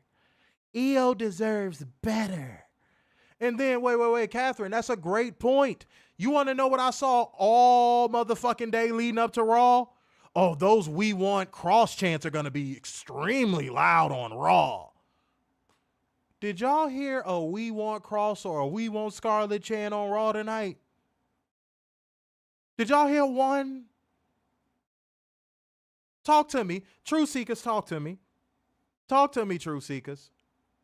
Talk to me. I want to see more than just one of y'all say it. Talk to a player. Oh, God.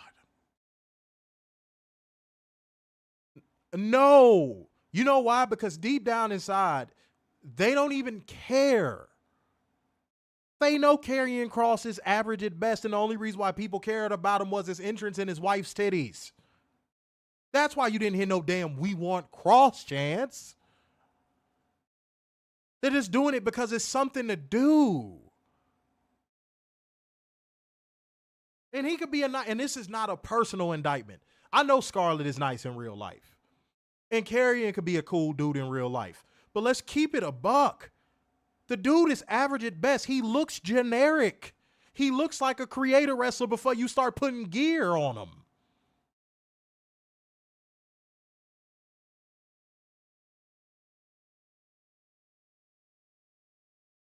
Y'all, boy, I'm sorry. This is one of those rare scenarios where I think the fake love is just as strong as the fake hate. I don't think it's just all fake love. I don't think it's just all fake hate. I think it's a 50-50 down the middle split. There's an equal amount of fake love and an equal amount of fake hate. But either way, all of it's fake. Like, nobody cares enough to hate him and nobody cares enough to love him. I'm not trying to be a dickhead when I say this, but God, can y'all pull the cover off? Y'all treating him like he's a fucking kid.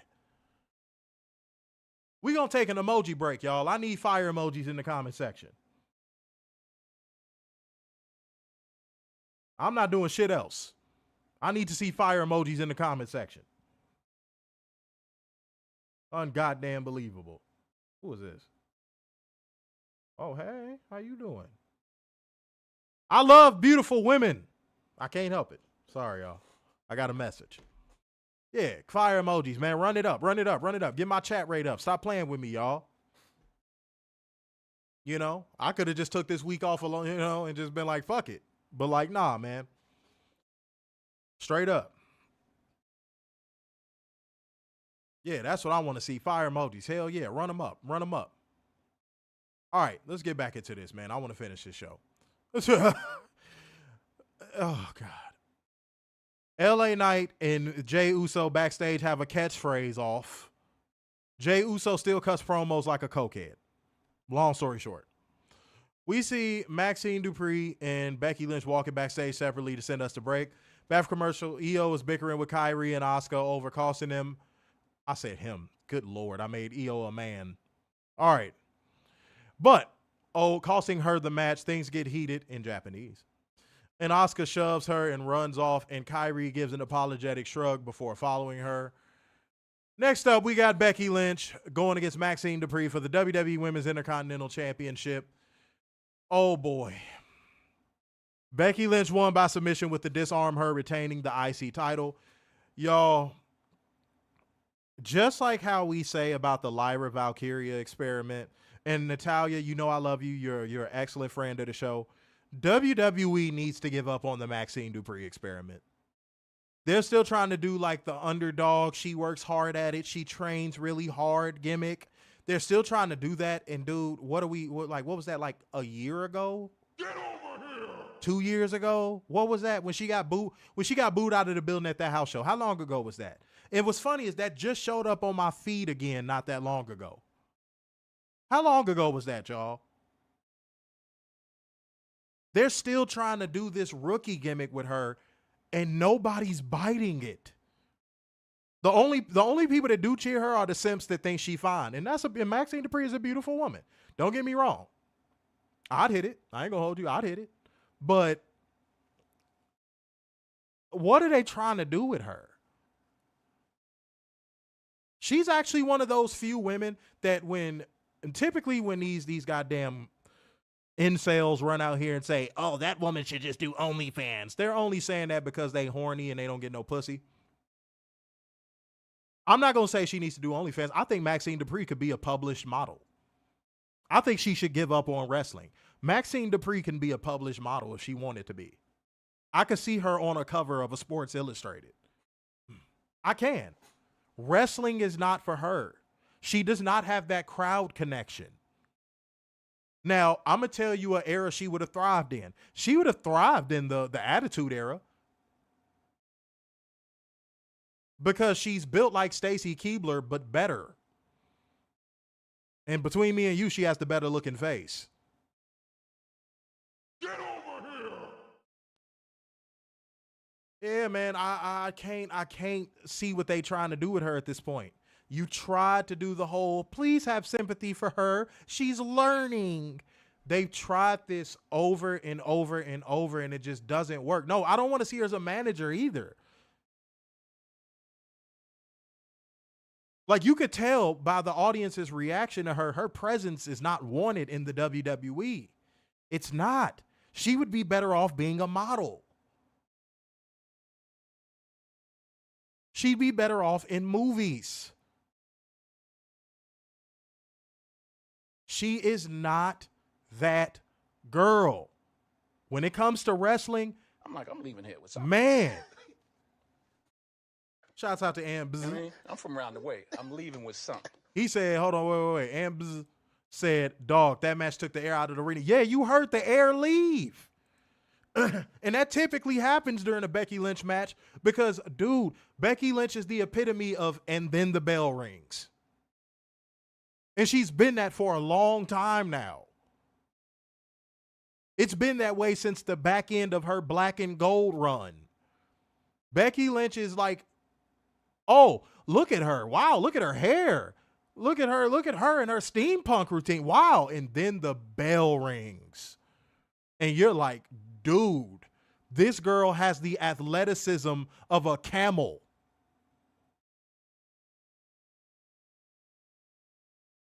Have you ever seen a camel clear a fence? No. You've seen a camel lay the fuck down in the middle of a desert before. But you ain't never seen. Name the last time you seen a camel do some athletic shit. I'll wait.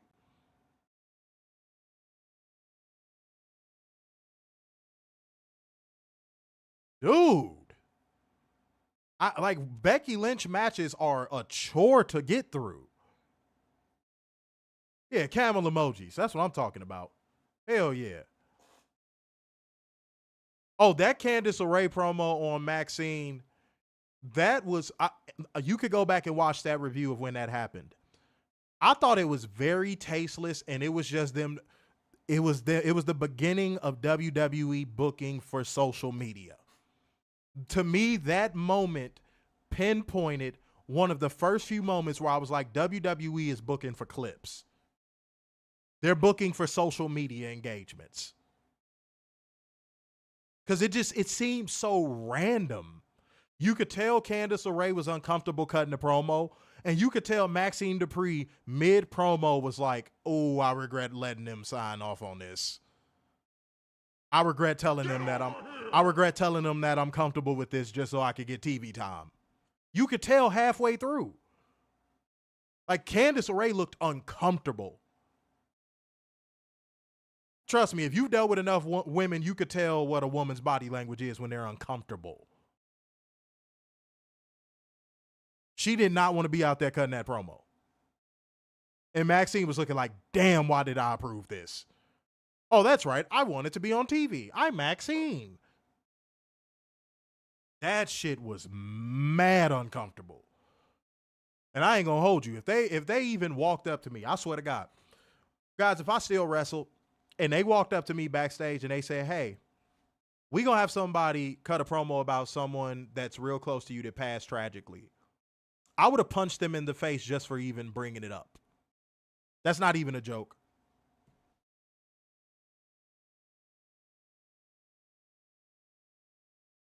I've always thought that shit was tacky. Eddie's dead. Like, I've always thought that shit was tacky. I've never, like, you will not find me being that person that approves of bringing up dead people in promos. And this is coming from somebody that watches battle rap. I watch a lot of battle rap. They'll bring up anything in battle rap.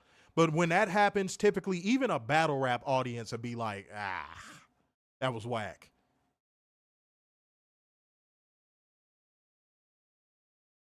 So, yeah, no, I've never approved of bringing up the dead or anything like that. I think that shit is corny.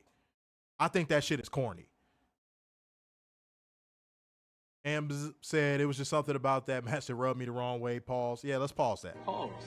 Let's pause all over that. I'm going to pause it again. Pause. Yeah. Said take Mercedes carrying Becky in the Nia incident and Becky would have been released years ago. That's a fact. I said this on stream one time. I said Becky Lynch should give a portion of her yearly salary to Nia Jax at the end of every year. At the end of every single year. Because if Nia doesn't break her nose, Becky is not in WWE. I just don't. I actually believe, I'm going to go as far as to say this. I think after that Survivor Series feud and after all of that, I could see Becky Lynch getting released, like being a post-Mania cut. That very next year. I could have seen Becky Lynch being a post-Mania cut that very next year.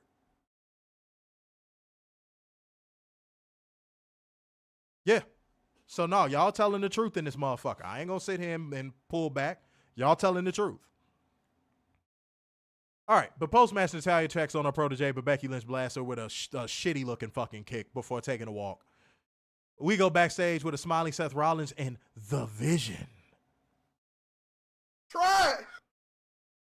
Rollins tells them that, oh, you know, he doesn't have a problem. This is about them, and they have problems, and everyone has a problem, and problem. The Vision. Moesha. Fuck out of here. We see CM Punk walking backstage, send us a break. Back for commercial. We get this weird ass, like, woe is me, I suck. I don't know why I'm here because I suck so much Bayley promo, and everybody on Twitter was losing their collective panties and boxer briefs over this horse shit. Oh, Bayley's going unhinged. I don't care if the bitch was going untindered, unbumbled, unhinged. I don't want to see this. Bayley is chopped liver, chopped cheese, chopped whatever.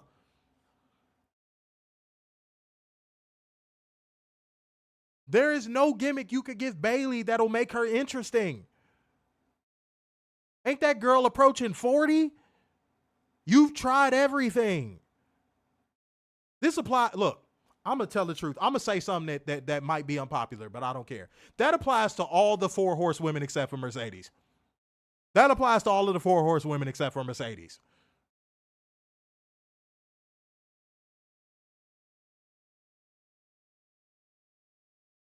God, it was so cringe. I rebuke that cringe. I rebuke it. Just terrible. Okay. Dude, it was cringe as fuck. Yeah. Marlo, it was just so cringe. But boy, judging by what Twitter, boy, you would have thought she was going to get a Harvey Dent character or something. You would have thought she was turning into Harley Quinn. If you were reading Twitter, you would have thought this girl did some Jack Nicholson level of fucking acting if you read Twitter. Sweetheart, just, man. Sit your ass down. You got a fat ass, don't get me wrong. But sit that fat ass down. They have tried everything with you, beloved. They have tried everything with you. You are one of the few examples of WWE actually creatively trying to give you something, and you have failed at every single something they have given you. Role model. Bayley buddies. Now she's a woman on a fucking minstrel. That's the gimmick. When she grabbed her head and the camera started distorting, I'm like, what is she having, cramps? What is going on? Oh, that's misogynistic, man. That's what it looked like. Her acting is B-level, if that.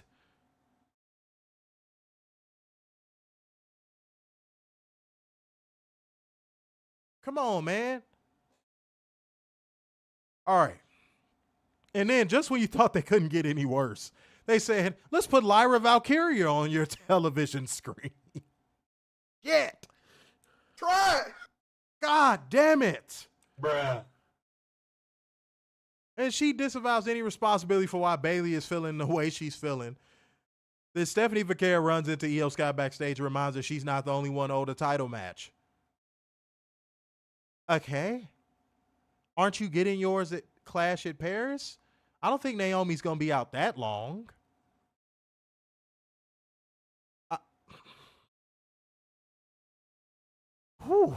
Then Rhea Ripley rolls up. Offer her sympathies and some harsh words for the Kabuki Warriors intervention, but Io says she could tell what she's trying to do and she should stay out of it. Okay. Okay.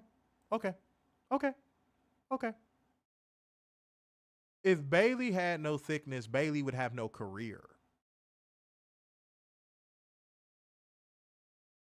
Her simps keep her alive.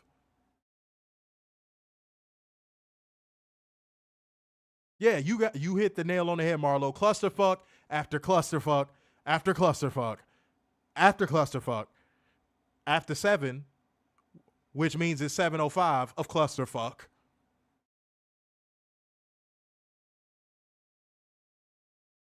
Just clusterfuck city.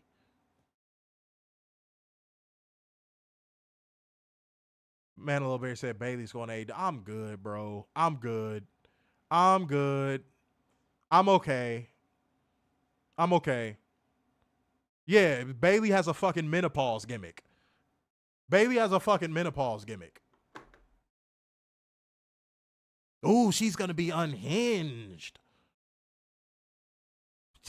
Jesus fucking Christ. Raise your bar.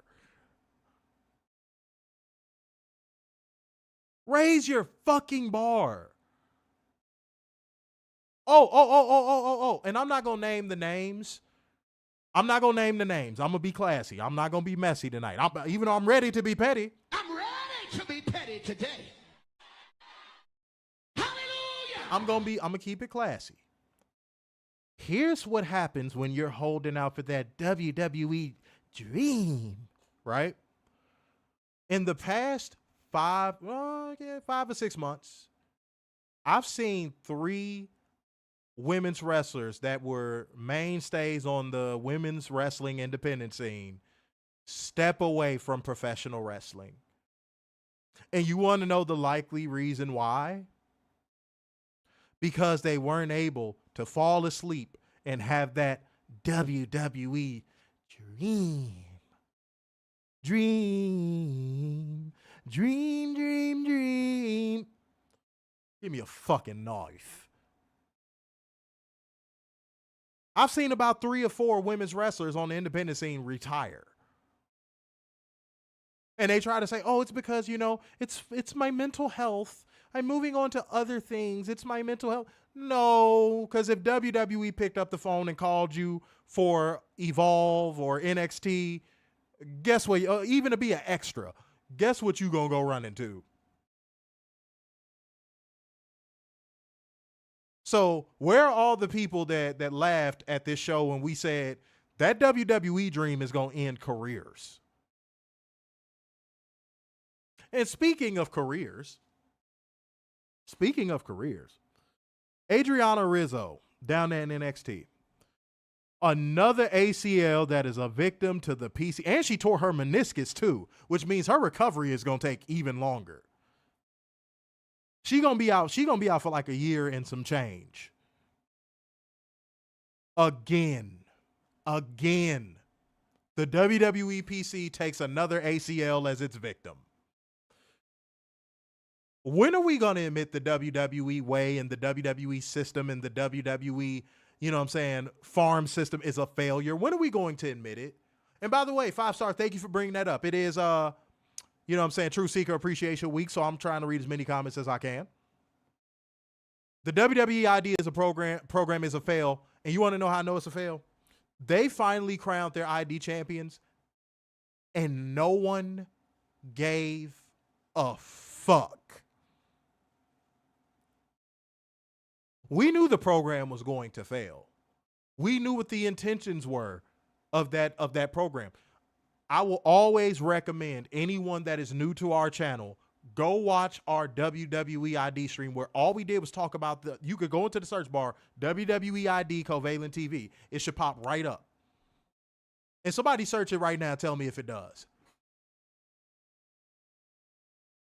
That is one of the best pieces of work. That is one of the biggest pieces of work that I am proud of with Covalent TV. Literally everything we said in that stream happened. Everything we said in that stream happened.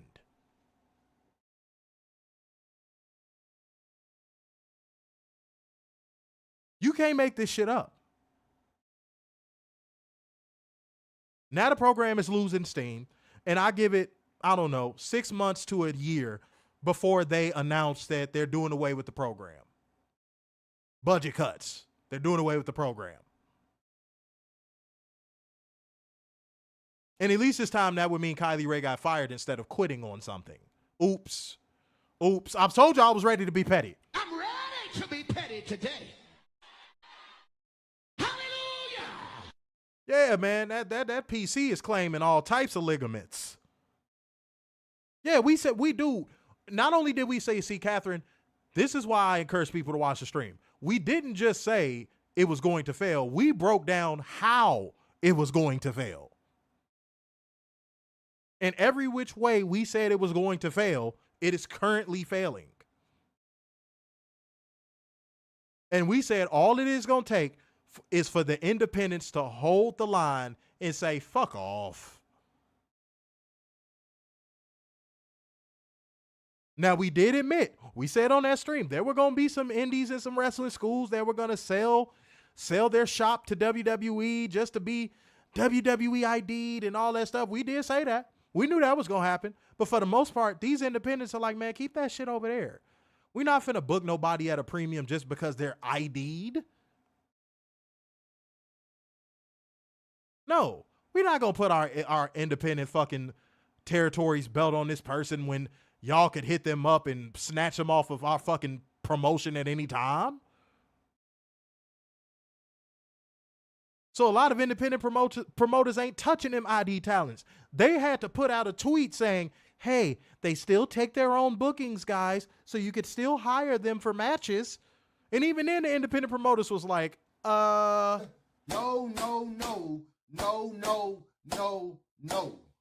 Dog, that stream was prophecy. That stream was prophecy. Go watch that stream if you haven't seen it. Because, boy, we got called all types of crazy on that stream, after that stream, couple months after that stream. We got called crazy. Now, look. That shit ain't moving nothing. All right, let's wrap this stream up, guys. We got The Vision going against CM Hypocrite in Los Angeles Night. Guess what? The match wouldn't matter because it would just end in a Dairy Queen. Post-match, The Vision beat Knight and Punk down, and Cokehead Uso makes the save, steel chair in hand. He Wallace Breaker with the chair on the ramp inside. Seth bails, chair hits Bronson, but he's unmoved. Uso is laying jabs in. Terrible-looking jabs, might I add. Bronson Reed falls into the ropes, and the chair shot sends him to the floor. Adam Bald appears on the stage and says, Seth Rollins, you're going to defend at Clash at Paris, Clash in Paris, whatever, who cares, against Jey Uso, Los Angeles Knight, and CM Hypocrite. Cred. And then Los Angeles Knight and CM Punk get into it. Jay tries to break it up. CM Punk gets LA up in a fireman's carry, but the Bron Breakker hits him with a spear, blah, blah, blah. God damn it. 747 splashes. God damn. Whatever. Seth holds the title. -10. No moment. Raw continues to be god-awful television. Let's see what y'all talk about in the comment section. Let's move on. Okay? Yeah, it was Dairy Queen night. It was definitely Dairy Queen night.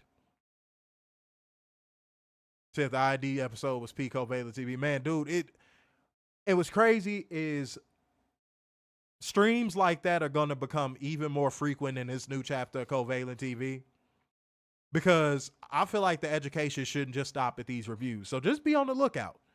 It's going to be a lot of stuff happening. Be on the lookout. And when I say that, I mean it. Saying -10 no moments. See Wednesday saying -10. Yeah. Terrible work. Terrible work. Terrible booking. Boring as hell. They booked this like they were just trying to get to the next city. This felt like one of those shows. They booked this show like, all right, let's do this so we could get to the next city. Okay? Clear the air. Speak your mind. Talk from your nuts, fellas. Speak your mind. A lot of men are afraid to speak their mind because they're afraid of being canceled. A lot of men are afraid to speak their mind because they're afraid of what people might think of them. Fuck that. Speak your mind. Obviously within the realms of decorum, but speak your mind. All right? That's really all I got, fellas. Stop letting people shame you into not being a man and snatching your balls away from you, man. Stop. Stop. Men are meant to have strong opinions, strong foundations, strong morals, strong codes. Stop letting women shame you out of being men. I'm seeing too many men letting women shame them out of being men. You want to scratch your nuts, you want to burp, you want to do it. Do it. As long as you doing everything you supposed to be doing, you working hard, you on your purpose, you paying your bills in your crib, and your girl come over and she like, oh, why you gotta bury, why you gotta scratch? You know why? Because I earned it.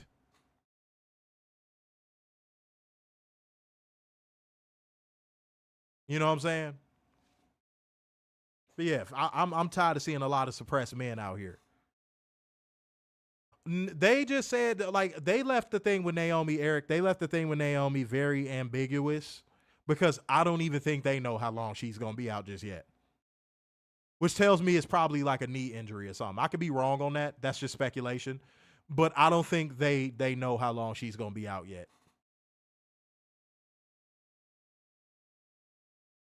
I really don't. So we'll see what happens.